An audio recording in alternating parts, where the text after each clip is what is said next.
Breaking news. IAS Amoy Kumar చుట్టూ భూ కబ్జా కేసులు తిరుగుతున్నాయి. రంగారెడ్డి జిల్లా మహేశ్వరం మండలంలోని నాగారం భూదాన్ భూముల కేసును పోలీసులు మళ్లీ రీఓపెన్ చేయనున్నారు. సమగ్ర దర్యాప్తు జరిపి బాధ్యులైన అధికారులపై చట్టపరమైన చర్యలు తీసుకోనున్నారు. ప్రధానంగా అప్పటి రంగారెడ్డి జిల్లా కలెక్టర్ అమోయ్ కుమార్ పేరును ఎఫ్ఐఆర్లో చేర్చే అవకాశాలున్నాయి. ఈ క్రమంలోనే ఈడీ అధికారులు మనీ లాండరింగ్ యాక్ట్ కింద అరెస్టులకు రంగం సిద్ధం చేశారు. ఈడీకి అందిన 12 ఫిర్యాదుల ఆధారంగా స్థానిక పోలీస్ స్టేషన్లలో కేసులు నమోదు చేయనున్నారు.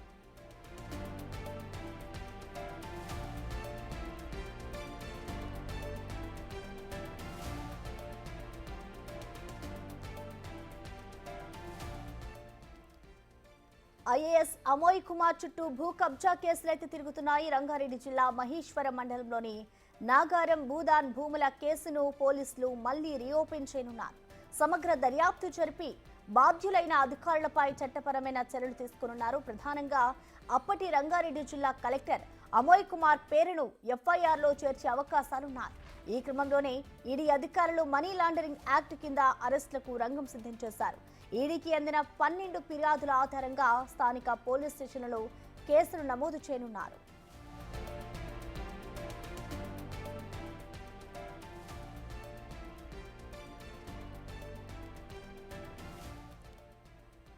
ఐఏఎస్ అమోయ్ కుమార్ చుట్టూ భూ కబ్జా కేసులైతే తిరుగుతున్నాయి. రంగారెడ్డి జిల్లా మహేశ్వరం మండలంలోని నాగారం భూదాన్ భూముల కేసును పోలీసులు మళ్లీ రీఓపెన్ చేయనున్నారు. సమగ్ర దర్యాప్తు జరిపి బాధ్యులైన అధికారులపై చట్టపరమైన చర్యలు తీసుకుంటున్నారు.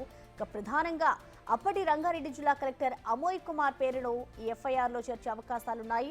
ఈ క్రమంలోనే ఈడీ అధికారులు మనీ లాండరింగ్ యాక్ట్ కింద అరెస్టులకు రంగమైతే సిద్ధం చేస్తారు. ఇక దీనికి సంబంధించిన కంప్లీట్ డీటెయిల్స్ మా ప్రతినిధి సురేష్ లైవ్ ద్వారా అందిస్తారు. సురేష్, చెప్పండి, ఇటు అమోయ్ కుమార్ కి సంబంధించి ఇప్పటికే ఆయన మీద ఉచ్చు బిగుస్తుందనే చెప్పుకోవాలి. ఇటు ఈడీ అధికారులు ఏం చేయబోతున్నారు విచారణ అనంతరము? డీటెయిల్స్ ఏంటి సురేష్?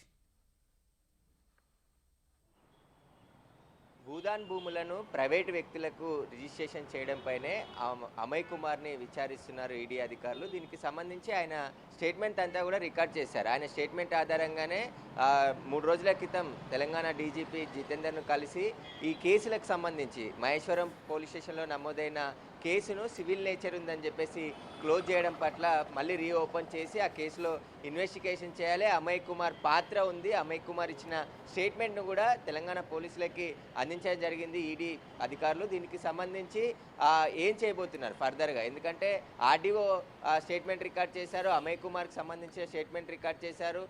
భూదాన్ భూములే కాకుండా రంగారెడ్డి జిల్లా కలెక్టరేట్ పరిధిలో పనిచేసిన సమయంలో దాదాపు 12 మంది ఫిర్యాదులు వచ్చాయి. మా భూములను కూడా అక్రమంగా వేరే పేరు మీద బదిలీ చేశారు, ప్రభుత్వ భూములను కూడా బదిలీ చేశారు. ధరణిలోని లొసుకులను ఆధారంగా తీసుకొని పూర్తిగా భూములన్నీ కూడా ఖరీదైన 1000 కోట్ల విలువైన భూములన్నీ ప్రైవేటు వ్యక్తుల దారదత్తం చేశారు. కాబట్టి దీనికి సంబంధించి పూర్తి విచారణ జరిపించాలని చెప్పేసి కూడా బాధితులు ఈడీకి ఫిర్యాదు చేయడం జరిగింది. ఈడీ అధికారులు కూడా ఈ కేసులన్నిటికీ మొదట భూదాన్ భూములకు సంబంధించే ఇన్వెస్టిగేషన్ కొనసాగుతుంది కాబట్టి అందులో అమయ్ కుమార్ పాత్రకు సంబంధించి పూర్తి విచారణ చేస్తున్నారు. అందులో భాగంగానే మరికొన్ని ఫిర్యాదులు ఇప్పుడు ఈడీ అధికారులకు అందాయి కాబట్టి వీటికి సంబంధించి అదేవిధంగా భూదాన్ భూములకు సంబంధించిన ఎఫ్ఐఆర్ని ఎందుకు క్లోజ్ చేశారు, అందులో ఎవరెవరి పాత్ర ఉంది, ధరణికి సంబంధించిన లిస్టులో ఏదైతే నిషేధిత జాబితాలో ఉన్న భూములని రిజిస్ట్రేషన్ ఏ విధంగా చేశారనే దానిపైన కూడా పూర్తి విచారణ జరిపించాలని చెప్పేసి పోలీసులను కోరడం జరిగింది. మరో కేసు ఆదిబట్లలో కూడా అప్పటి కలెక్టర్ ఆఫీస్లో అమయ్ కుమార్ పనిచేసిన సమయంలోనే ధరణి ఆపరేటర్లో అవకతవకలకు పాల్పడ్డారని చెప్పేసి కూడా కలెక్టరేట్లోని అడ్మినిస్ట్రేషన్ ఆఫీసర్ ఫిర్యాదు చేయడం జరిగింది. కొన్ని రిజిస్ట్రేషన్లు జరిగాయి, ఇది కలెక్టర్ నోటీసులో కూడా లేకుండా కనిపించకుండా చేశారు ధరణి ఆపరేటర్లు అని చెప్పేసి కూడా వాళ్ళు ఫిర్యాదులో పేర్కొన్నారు. ఆ కేసును సిఐడి విచారిస్తుంది. సిఐడి విచారణ ఎంతవరకు వచ్చింది, సిఐడి విచారణకు సంబంధించిన వివరాలతో పాటు ఈ రంగారెడ్డి జిల్లా పరిధిలో ఉన్నటువంటి ప్రభుత్వ భూములు కావచ్చు, సీలింగ్ ల్యాండ్ భూములు, అదేవిధంగా ఈ ఏవైతే అసైన్ భూములకు సంబంధించిన పేర్లు బదలాయించారు కాబట్టి వీటన్నిటికి సంబంధించిన ఏవైనా కేసులున్నా ఈడీ అధికారులకు అందించాలని చెప్పేసి కూడా వారు కోరడం జరిగింది. ఇక మహేశ్వరం పోలీస్ స్టేషన్ పరిధిలో నమోదైన కేసును మళ్ళీ రీఓపెన్ చేసి దాన్ని ఇన్వెస్టిగేషన్ చేయాలని చెప్పేసి కూడా కోరినట్టు తెలిసింది. ఇప్పుడు అమయ్ కుమార్ పేరును కూడా ఆ ఎఫ్ఐఆర్లో చేర్చి, ఎందుకంటే కలెక్టర్గా ఉన్నాడు, ఆయననే పూర్తి బాధ్యత ఉంటుంది. ఎందుకంటే ధరణిలో మొత్తం ఆపరేటింగ్ ఇటు తహసీల్దారు, రెవెన్యూ అధికారుల పాత్రనే ఉంది కాబట్టి కలెక్టర్కి సంబంధించిన ఇన్వాల్వ్మెంట్తోనే పూర్తిగా భూములు బదలాయింపులు జరిగాయని చెప్పేసి కూడా ఆధారాలన్నీ సేకరించారు. దీనికి సంబంధించి ఎవరి ఆదేశాల మేరకు కలెక్టర్ ఇన్ని కోట్ల విలువైన ప్రభుత్వ భూములను ప్రైవేటు వ్యక్తుల పేరుపై రిజిస్ట్రేషన్ చేశాడనే దానిపై విచారణ జరుపుతున్నారు. దీనికి సంబంధించి అమయ్ కుమార్తో పాటు మరికొంతమంది తహసీల్దార్లు, ఆర్డీఓల పాత్ర కూడా బయటకు వచ్చే అవకాశం కనబడుతుంది. వారిని కూడా ఈడీ విచారించబోతుంది, ఇటు పోలీసులు కూడా విచారించబోతున్నట్టు తెలుస్తుంది. మొత్తం ఎన్ని కేసులు నమోదయ్యాయి ఈ భూ తగాదాలకు కావచ్చు, లేదంటే ప్రభుత్వ భూమిని వేరే వ్యక్తులకు బదలాయిస్తున్న సమయంలో ప్రభుత్వ అధికారులు ఫిర్యాదులు చేసినా కూడా అప్పటి పోలీసులు ఎందుకు పట్టించుకోలేదు అనే దానిపై పూర్తిగా విచారణ జరిపి వివరాలు ఇవ్వాలని చెప్పేసి కూడా కోరినట్టు తెలుస్తుంది. ఈడీ కూడా దర్యాప్తులో వేగవంతం చేసింది. ఇప్పటికే అమయ్ కుమార్తో పాటు ఆర్డీఓకి సంబంధించిన స్టేట్మెంట్ అంతా కూడా రికార్డ్ చేశారు. ఒకవేళ వీరి పాత్ర ఖచ్చితంగా అందులో ఇల్లీగల్గా ఉంటే ఖచ్చితంగా వారిని కూడా అరెస్ట్ చేసి రిమాండ్కి తరలించే అవకాశం కనబడుతుంది.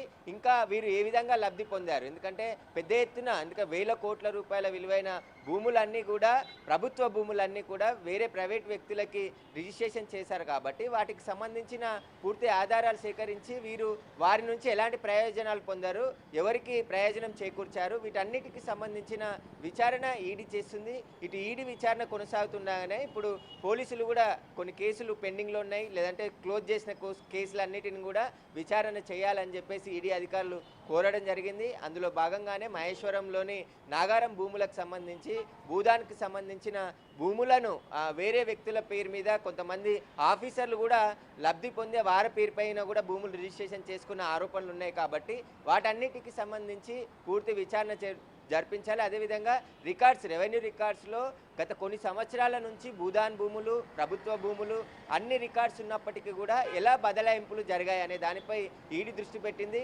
ఖచ్చితంగా ఒకవేళ దీంట్లో ఎవరి పాత్ర ఉన్నా వారందరినీ కూడా అరెస్ట్ చేసే అవకాశం కనబడుతుంది. ఈడీకి వచ్చిన 12 ఫిర్యాదుల్లో ఇటు మసీద్ బండ ఏదైతే కొండాపూర్కి సంబంధించిన 80 ఎకరాల భూములు, ఇటు ముగ్గురు ఐఏఎస్ల పేర్లు, ఒక మాజీ ఐఏఎస్తో పాటు ప్రస్తుతం ఇద్దరు పనిచేసిన అమయ్ కుమార్, నవీన్ మిట్టల్, సోమేష్ కుమార్ వీరి పాత్ర పైన కూడా ఈడీ అధికారులకు ఫిర్యాదు చేయడం జరిగింది. అక్కడ ప్రభుత్వ భూములతో పాటు ప్రైవేటు వ్యక్తుల భూములను కూడా బెదిరించి వారికి సంబంధించిన భూములను వేరే వ్యక్తులకి రిజిస్ట్రేషన్ చేశారని చెప్పేసి కూడా ఫిర్యాదు చేశారు. వాటిపైన కూడా ఈడీ ఫోకస్ పెట్టింది. రెవెన్యూ అధికారుల నుంచి రికార్డ్స్ తీసుకొచ్చి అసలు ఈ భూములకు సంబంధించిన మొత్తం విచారణ జరిపించే అవకాశం కనబడుతుంది. అమయ్ కుమార్ పాత్ర ఇందులో చాలా కీలకంగా ఉంది. ఎందుకంటే రంగారెడ్డి శివారు ప్రాంతం అంతా కూడా రియల్ ఎస్టేట్ వ్యాపారాలకు రెక్కలు రావడంతో పూర్తిగా 100 కోట్ల విలువైన భూములన్నింటిని కూడా రాత్రికి రాత్రే పూర్తిగా రిజిస్ట్రేషన్ చేశారు. అదేవిధంగా రాయదుర్గం షేర్లింగంపల్లిలో కూడా భారీగా భూ బదలాయింపులు జరిగాయి. 59 జీవో, కొన్ని జీవోలను ఆధారంగా రిజిస్ట్రేషన్ చేశారు. ఎలక్షన్ల ముందు కూడా ఎలక్షన్ నోటిఫికేషన్ వచ్చిన తర్వాత ఎలక్షన్ జరుగుతున్న సమయంలో కూడా పూర్తిగా భూ రిజిస్ట్రేషన్లు జరిగాయి కాబట్టి వీటన్నిటిపైన సమగ్రంగా విచారణ జరపాలని చెప్పేసి ఈడీకి ఫిర్యాదులు చేశారు. దీనిపైనే ఈడీ దర్యాప్తు చేస్తుందా, మరోవైపు పోలీసులు కూడా ఈ కేసును దర్యాప్తు చేయబోతున్నారు. Thank you Suresh.